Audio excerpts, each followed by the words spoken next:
જય દાન મહારાજ, જય બાબા સ્વામી।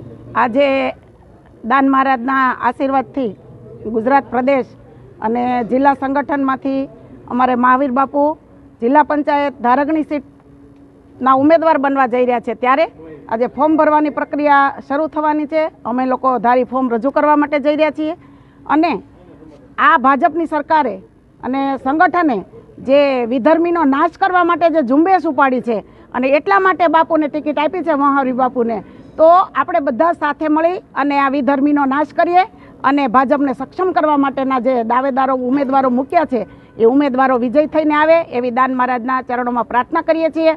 અને અમારે તાલુકા પંચાયતમાં જયરાજભાઈ છે, બીજી તાલુકા પંચાયતમાં અમારે બાપભાઈ છે।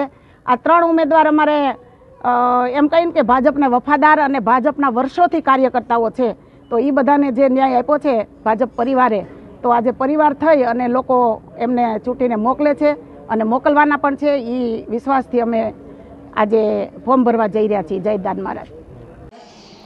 મારું નામ કોકિલાબેન જયસુભાઈ કાકડિયા, ધારી વિધાનસભા 94, ધારાસભ્ય જેવી કાકડિયાના ધર્મપત્ની। આજે એક મીડિયા ઉપર, ટીવી મીડિયા ઉપર એક ઇસ્યુ બન્યો છે કે જ્યારે અમે દાનબાપુની જગ્યામાંથી મહાવીર બાપુનું જિલ્લા પંચાયતમાં એનું સિલેક્શન થયું અને અમે ફોર્મ ભરવા જતા હતા, ત્યારે દાન મહારાજના આશીર્વાદ લઈ અમે નીકળતા હતા ત્યારે એક બાઇટ આવી। એમાં એવું મેં કીધું છે કે વિધર્મીઓનો નાશ થાય તો આપણા દેશ વિરોધી પ્રવૃત્તિઓ કરી રહ્યા છે। આજે આપણા દેશમાં પણ ભાઈ ભાઈની એવી પ્રવૃત્તિઓ ચાલે છે। બહાર આપણા દેશની બહાર જે વિધર્મીઓ છે આવા લોકો જો અહીંયાથી મજબૂત થશે અને દેશ વ્યાપ્તમાં આવા લોકો આજે ચૂંટાઈને જશે તો એવી અમારી ઈચ્છા છે કે વિધર્મીનો નાશ કરવો। તો નહીં હિન્દુ મુસ્લિમ, અહીંયા તો આપણા ભારતની અંદર તો હિન્દુ મુસ્લિમ છે એ ભાઈચારા રીતે જ રહે છે, એવો કોઈ મારો મિનિંગ નથી કે હિન્દુ મુસ્લિમ ઉપર બેને મુદ્દો ઉપાડ્યો છે એવો નથી। પણ એક દેશની બહાર જે વિધર્મીઓ છે એ આપણા દેશ માટે જે કાર્ય કરી રહ્યા છે, આપણા દેશ માટે જે આતંકવાદનું કામ કરી રહ્યા છે એ બધા વિધર્મીઓ છે।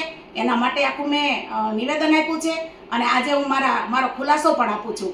તો વિધર્મીઓ જે દેશ માટે કામ કરી રહ્યા છે એનો નાશ થાય એટલા માટે હું આજે આ નિવેદન આપ્યું છે અને જેને જે વિચારોથી લેવું હોય એ વિચારોથી આજે ઘરમાં પણ આ જ વસ્તુ ચાલી રહી છે, તો આના માટે શાંતિ સ્થપાય એવી પ્રાર્થના કરું છું। જય હિન્દ, જય ભારત।